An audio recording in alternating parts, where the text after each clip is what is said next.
बिस्मिल्लाहिर्रहमानिर्रहीम। अस्सलाम वालेकुम स्टूडेंट्स, मैं सर कमर और आप देख रहे हैं कमर एकेडमी। स्टूडेंट्स, आज हमारा ब्रांच अकाउंट का नया लेक्चर होगा। तो सबसे पहले हम क्वेश्चन को रीड आउट कर लेते हैं और उसके बाद हम सोल्यूशन पे आएंगे। स्टूडेंट्स, हमारे पास क्वेश्चन नंबर 9 है। K Najum who carried on a retail business in Taxila open a branch office at Attock on January 1, 2010। Students, वो कह रहे हैं के नजुम का एक रिटेल बिजनेस है, ठीक है। Taxila open a branch office at अटक, यानी जो हेड ऑफिस है वो टेक्सला में है और जो ब्रांच अकाउंट है वो कहाँ पे है, अटक में, ठीक है स्टूडेंट्स। जनवरी 1, 2010 से डाटा दिया हुआ है। आगे स्टूडेंट्स कह रहे हैं वेयर ऑल सेल। स्टूडेंट्स याद रखिएगा, ये पॉइंट काफी इंपॉर्टेंट है, ठीक है। Where all sales were on credit basis, यानी ब्रांच अकाउंट में तमाम जो सेल्स ब्रांच ने की हैं वो किस पे की हैं, क्रेडिट सेल्स, यानी कि उधार की सेल्स। यानी स्टूडेंट्स, इस क्वेश्चन में अगर सेल्स आएंगी भी तो वो कौन सी सेल्स होंगी, यस, क्रेडिट सेल्स होंगी। यानी इस पूरे क्वेश्चन में अब कैश सेल्स कहीं भी नहीं होंगी, अगर होंगी भी तो वो कौन सी होंगी, क्रेडिट सेल्स। बिकॉज खुद ही बता दिया कि where all sales were on credit basis, यानी इस ब्रांच अकाउंट में तमाम सेल्स उधार के बेस पे होती हैं, नकद पे नहीं होती, ठीक है स्टूडेंट्स। नेक्स्ट चलते हैं। All goods required by the branch were supplied by Taxila office, branch को जो चीजें आती हैं हेड ऑफिस से, and were invoiced to the branch at 20% above cost. Students, जब हेड ऑफिस से चीजें आती हैं ब्रांच को, वो कॉस्ट से 20% ज्यादा पे आती हैं। स्टूडेंट्स, अगर आपको याद हो, इसे जो पिछले 2 लेक्चर थे मैंने आपको बताया था कि आपने एक बात इंपॉर्टेंट रखनी है। ब्रांच में हमारे पास 2 मेथड होते हैं, एक होता है कॉस्ट प्राइस मेथड और एक होता है इनवॉइस प्राइस मेथड, ठीक है स्टूडेंट्स। तो मैंने बताया था जब आपको ऊपर स्टेटमेंट में कोई इस तरह परसेंटेज आ जाए तो आप लोगों ने समझ जाना है ये इनवॉइस प्राइस मेथड है, नहीं तो खुद लिखा भी होगा, ठीक है। वो खुद कह रहे हैं कि and were invoice to the branch at 20% above cost, cost से ज्यादा पे, यानी 20% कॉस्ट से ज्यादा पे ब्रांच को चीजें आ रही हैं, ठीक है स्टूडेंट्स। नहीं तो शॉर्टकट ट्रिक यही है कि ब्रांच अकाउंट के क्वेश्चन के ऊपर अगर परसेंटेज दी होगी स्टेटमेंट में तो आप लोगों ने समझ जाना है कि ये रिजर्व का पॉइंट है, यानी लोडिंग प्राइस के लिए। लोडिंग का मतलब मैंने इससे पहले लेक्चर में बताया था कि कॉस्ट प्राइस और इनवॉइस प्राइस दोनों का जो डिफरेंस होता है ना, उसको हम रिजर्व यानी कि लोडिंग प्राइस कहते हैं, ठीक है स्टूडेंट्स। और ये कौन सी प्राइस मेथड अब होगा, इनवॉइस प्राइस मेथड, ठीक है ना। जो रिजर्व वाला मेथड होता है वो इनवॉइस प्राइस मेथड होता है, ठीक है स्टूडेंट्स। आगे चलते हैं। द फॉलोइंग इंफॉर्मेशन या ट्रांजैक्शन टुक प्लेस। अब देखिए स्टूडेंट्स, वो कह रहे हैं जनवरी 10, फरवरी 10 और मार्च 10, यानी 3 महीनों का डेटा हमारे पास गिवन है स्टूडेंट्स। हमने इनको मर्ज इकट्ठा करना होगा ऐड करके। फिर स्टूडेंट्स नेक्स्ट पॉइंट कह रहे हैं गुड्स सेंट टू अटक ब्रांच, जो हेड ऑफिस चीज सेंड करता है ब्रांच को, ब्रैकेट में स्टूडेंट्स क्या कह रहे हैं, परचेज प्राइस। यानी स्टूडेंट्स, जब गुड्स सेंड किए हेड ऑफिस ने, ये किस प्राइस पे किए, परचेज प्राइस। जब खुद कह रहे थे कि अबाउट 20% कॉस्ट, यानी इनवॉइस प्राइस पे होनी चाहिए, जबकि यहाँ किस प्राइस पे गिवन है, परचेज प्राइस। यानी स्टूडेंट्स ये पॉइंट गलत है, ठीक है। इसको हमने किस में कन्वर्ट करना होगा, यस, इनवॉइस प्राइस में। नेक्स्ट चलते हैं students. Sales as shown by the branch monthly report, जो ब्रांच मंथली रिपोर्ट दे रहे हैं उसमें वो बता रहे हैं जनवरी, फरवरी और मार्च का कि हमने तीनों महीनों में क्या क्या सेल्स की हैं। लेकिन स्टूडेंट्स, ये कौन सी सेल्स हैं, यस, ये क्रेडिट सेल्स हैं, क्योंकि खुद बता रहे हैं कि ब्रांच में ऊपर बता रहे थे where all sales were on credit basis, तमाम सेल उधार पे होती हैं। तो यहाँ मेंशन नहीं है लेकिन हमने खुद ही समझ लिया ये कौन सी सेल्स हैं, उधार की, यानी कि क्रेडिट सेल्स हैं, ठीक है स्टूडेंट्स। नेक्स्ट वो कह रहे हैं cash received from debtors and remitted to Texla, debtor से हम कैश रिसीव कर रहे हैं स्टूडेंट्स, और कहां, हेड ऑफिस टेक्सला जहां पे है उनको रिमिट वापस भेज रहे हैं, ठीक है स्टूडेंट्स। नेक्स्ट पॉइंट है रिटर्न्स टू टेक्सला, यानी कि कौन सा पॉइंट है स्टूडेंट्स, ये गुड्स रिटर्न टू टेक्सला है, ठीक है ना, मेंशन नहीं है लेकिन रिटर्न्स टू टेक्सला, वापस क्या चीजें होंगी, ठीक है स्टूडेंट्स। और ब्रैकेट में देखिए खुद कह रहे हैं इनवॉइस प्राइस, यानी स्टूडेंट्स इन 4 पॉइंट के अंदर एक पॉइंट है, देखें खुद कह रहे थे कि invoice price because cost plus 20%, लेकिन पहला पॉइंट जो कि कह रहे हैं गुड्स सेंट टू अटक ब्रांच, जो कि किस प्राइस पे कह रहे हैं, परचेज प्राइस पे। जबकि स्टूडेंट्स इनवॉइस प्राइस मेथड में तमाम चीजें किस प्राइस पे होनी चाहिए, इनवॉइस प्राइस पे ही, यानी सेल प्राइस पे। Sale price is a second name of invoice price, ठीक है स्टूडेंट्स। जबकि रिटर्न टू टेक्सला जो है वो इनवॉइस प्राइस में ही है, जो कि अभी तक बिल्कुल सही है। सिर्फ पहला पॉइंट गलत है जो कि परचेज प्राइस में, और उसको हमने कन्वर्ट करना होगा इनवॉइस प्राइस में, ठीक है स्टूडेंट्स। होप सो आपको पहले तो बोरिंग ही लग रहा होता है, ठीक है, लेकिन स्टूडेंट्स याद रखिएगा, आप ये क्वेश्चन काफी इंपॉर्टेंट है, ठीक है ना, जो आपकी ये लेक्चर चल रही है, तो आप लोगों ने जरा डीपली इनको समझना है। अब क्या करूं, मैं मजाक वगैरह इसमें कर नहीं सकता, बिकॉज आप ये रिकॉर्डिंग हो रही होती है और यहाँ पे क्लास तो होती नहीं है, ठीक है, तो बस मुझे बर्दाश्त कर लिया करें। स्टूडेंट्स फिर नेक्स्ट कह रहे हैं, the stock of goods held by the branch on March 31, 2010 amount rupees 13,350। ये स्टूडेंट्स क्लोजिंग स्टॉक होगा, क्योंकि हमारे पास जो डेटा गिवन है वो 3 महीनों का गिवन है। जनवरी 1 से स्टार्ट हुआ था और जनवरी, फरवरी, मार्च और ये 31 मार्च, यानी स्टूडेंट्स अगर 3 महीनों का ब्रांच अकाउंट का ये हुआ तो फिर ये कौन स्टॉक होगा, क्लोजिंग स्टॉक, ठीक है। खुद कह रहे हैं स्टॉक ऑफ गुड्स हेल्ड, अपने पास रखा है 31 मार्च को 13,350। नेक्स्ट कह रहे हैं स्टूडेंट्स एट इनवॉइस प्राइस, यानी इनवॉइस प्राइस, ये भी सही है स्टूडेंट्स। फिर कह रहे हैं record this transaction in taxable books showing balance as on 31 March. It's been बता दिया स्टूडेंट्स 31 मार्च क्लोजिंग डेट होगी। And the branch profit for 3 months, यानी स्टूडेंट्स जो ब्रांच अकाउंट बनाना है वो 3 मंथ्स का ही बनाना है, ठीक है स्टूडेंट्स। तो हमने डाटा को पढ़ लिया है, अब हम इसको प्रॉपर सॉल्व करते हैं। स्टूडेंट्स यहाँ पे हम लिख लेंगे क्वेश्चन नंबर 9 और ऊपर स्टूडेंट्स हम क्या लिख लेंगे, in the books of head office students, या in the books of Taxila भी लिख सकते हैं, ठीक है स्टूडेंट्स। अगर आपके पास हेड ऑफिस का नाम मेंशन हो तो आप हेड ऑफिस की जगह नाम भी लिख सकते हैं, ठीक है students, in the books of Taxila. फिर स्टूडेंट्स क्या लिख लेंगे, अटक ब्रांच अकाउंट लिख लेंगे, ठीक है स्टूडेंट्स, अटक ब्रांच अकाउंट। और फिर स्टूडेंट्स आप क्या लिख लेंगे, फॉर द ईयर एंडेड, ठीक है स्टूडेंट्स, 31 मार्च 2010। अब स्टूडेंट्स हम क्या बना लेंगे इसका, यस फॉर्मेट बना लेते हैं, जिसमें हमारे पास स्टूडेंट्स पहले क्या होता है डेट, फिर डिटेल्स, और फिर स्टूडेंट्स क्या होता है rupees, once again date, details, और हमारे पास स्टूडेंट्स क्या होता है रुपीस, ठीक है स्टूडेंट्स। यहाँ पे हम डेट के लिए कॉलम, और फिर स्टूडेंट्स क्या होता है रुपीस का कॉलम होता है, और फिर स्टूडेंट्स हमारे पास क्या होता है डेट और वंस अगेन डिटेल्स और रुपीस का कॉलम, ठीक है स्टूडेंट्स। ये क्रेडिट साइड और ये हमारे पास क्या है डेबिट साइड, ठीक हो गया स्टूडेंट्स। अब स्टूडेंट्स यहाँ पे देखें, अगर हम फर्स्ट पॉइंट पे आते हैं, गुड्स सेंट टू अटक ब्रांच, यानी स्टूडेंट्स ओपनिंग बैलेंस कुछ भी नहीं दिया हुआ तो लिखने की जरूरत भी नहीं है, हम सीधा लिख लेते हैं 31/3/2010। और स्टूडेंट्स हम यहाँ क्या लिख देते हैं, because balance B by D, opening तो कुछ भी नहीं है ना, तो हम सीधा लिख रहे हैं गुड्स सेंट टू ब्रांच, ठीक है स्टूडेंट्स। लेकिन याद रखिएगा स्टूडेंट्स, यहाँ भी जो प्राइस गिवन है क्वेश्चन में वो कौन सी प्राइस है, परचेज प्राइस, जबकि वो कह रहे हैं कि जो चीजें सेंड की गई हैं ब्रांच को वो किस प्राइस पे है, इनवॉइस, लेकिन यहाँ कह रहे हैं परचेज प्राइस पे, यानी हमने कन्वर्ट किस में करना है, इनवॉइस प्राइस पे, ठीक है स्टूडेंट्स। तो पहले पॉइंट आप ये देख लें कि हम गुड्स सेंट टू ब्रांच जो प्राइस स्टूडेंट्स गिवन है 3 महीनों की, उनको वैसे ऐड करेंगे ना, लेकिन फिर भी हम स्टूडेंट्स यहाँ नहीं लिखेंगे, बिकॉज किस प्राइस पे गिवन है, परचेज प्राइस क्वेश्चन में, ठीक है स्टूडेंट्स। तो पहले ये पॉइंट आपको मैं समझा देता हूँ, ठीक है स्टूडेंट्स। तो यहाँ पे हम लिख लेते हैं वर्किंग 1 लिख लेंगे और लिख लेंगे कि गुड्स सेंट टू ब्रांच, ठीक है स्टूडेंट्स। और आगे हम क्या लिख लेंगे, एट इनवॉइस प्राइस, ठीक है students, at invoice price, because students जो गुड्स सेंड की गई हैं वो किस प्राइस में है, परचेज प्राइस में, तो हमें इसको कन्वर्ट किस में करना है, इनवॉइस प्राइस में, ठीक है स्टूडेंट्स। अब आपको ये पता किस तरह चलेगा किस क्वेश्चन में हमें ऐसे करना होगा, तो स्टूडेंट्स याद रखें इनवॉइस प्राइस मेथड में ऐसे ही होता है कि आपने चीजें तमाम इनवॉइस प्राइस पे होती हैं, ठीक है, यानी जिसमें क्वेश्चन में आपको लोडिंग प्राइस यानी रिजर्व की परसेंटेज दी होगी, समझ जाइएगा इसमें सारी चीजें किस प्राइस पे होनी चाहिए, इनवॉइस प्राइस पे, ठीक है स्टूडेंट्स। तो हमने ये लिख लिया goods sent to branch at invoice price. तो सबसे पहले स्टूडेंट्स हम लिख लेंगे गुड्स सेंट, ठीक है, goods sent to branch at purchase price, ठीक है, जो गलत प्राइस है पहले हम वो लिख लेते हैं, ठीक है स्टूडेंट्स। तो हम तीनों को ऐड कर लेते हैं 10,000 प्लस 12,500 और 15,000, तो स्टूडेंट्स हमारे पास ये प्राइस आ गई 37,500। अच्छा याद रखिए स्टूडेंट्स, हमारे पास इनवॉइस प्राइस में यानी परचेज प्राइस को इनवॉइस प्राइस में कन्वर्ट करने के लिए हमारे पास 2 मेथड है, एक आपको वर्किंग में बता रहा हूँ और दूसरा एक ज्यादा शॉर्टकट होता है, आपको वो बता दूंगा, ठीक है स्टूडेंट्स।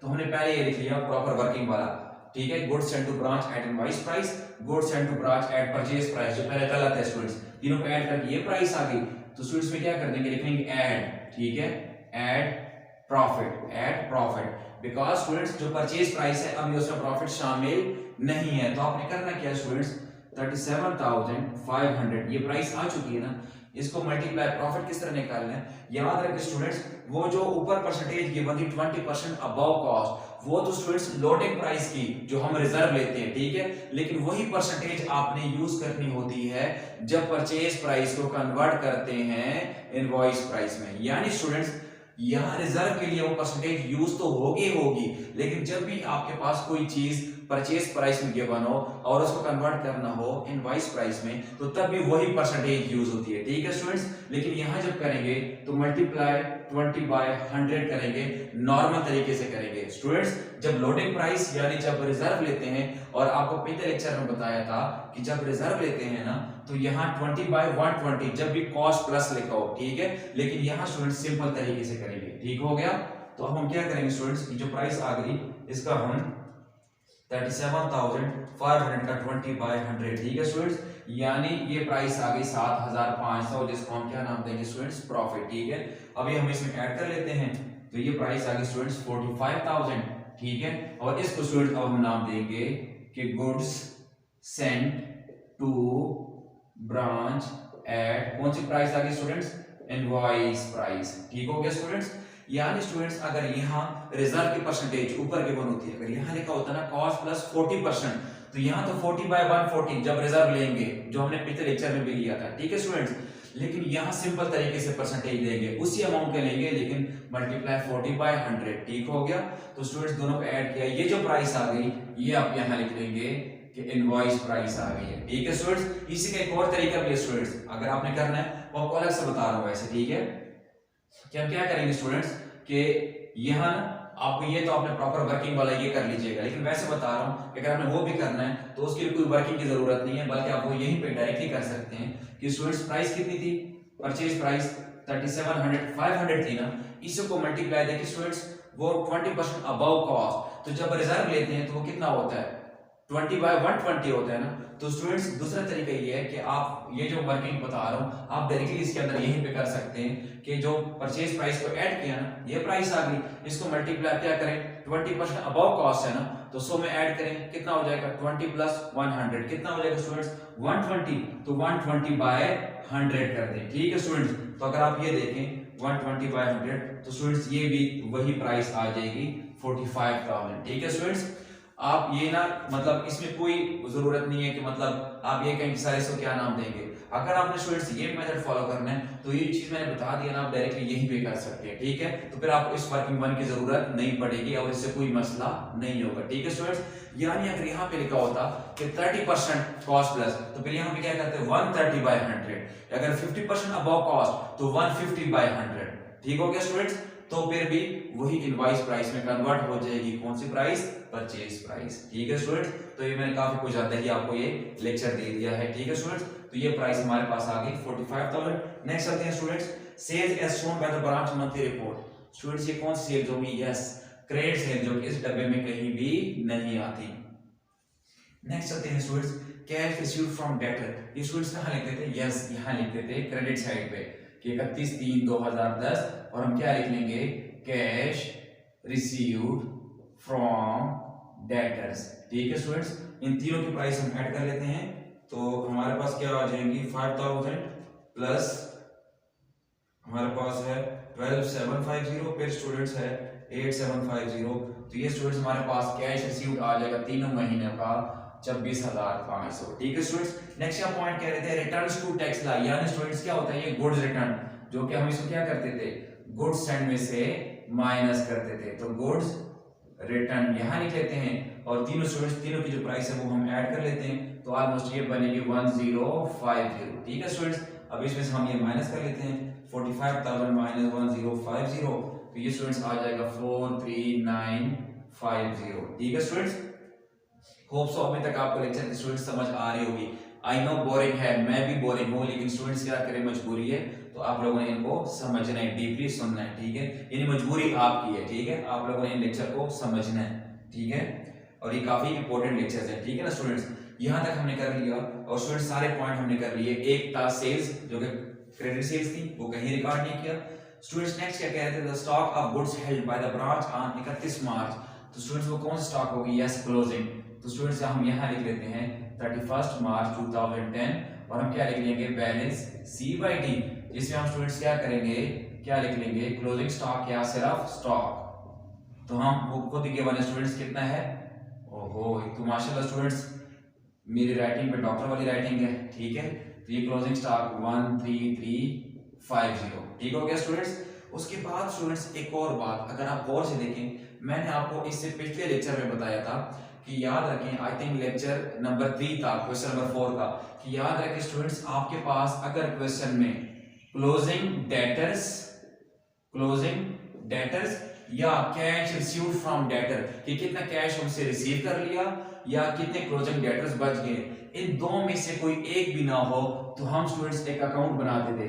कौन सा, मेमोरेंडम ब्रांच डेटर्स अकाउंट, जिसको हम स्टूडेंट्स ब्रांच डेटर्स अकाउंट के नाम से भी लिख सकते हैं, ठीक है स्टूडेंट्स, जिसको हम ब्रांच डेटर्स अकाउंट के नाम से भी लिख सकते हैं, ठीक है, या मेमोरेंडम के नाम से भी। मैंने क्या बताया था स्टूडेंट्स, जब क्लोजिंग डेटर या कैश रिसीव दोनों हो तब भी ये डब्बा नहीं बनेगा, जब दोनों ना हो तब भी नहीं बनेगा, लेकिन क्लोजिंग डेटर या कैश रिसीव फ्रॉम डेटर इन दो में से, ओपनिंग नहीं, इन दो में से कोई एक ना हो तो स्टूडेंट्स हम क्या बनाते हैं,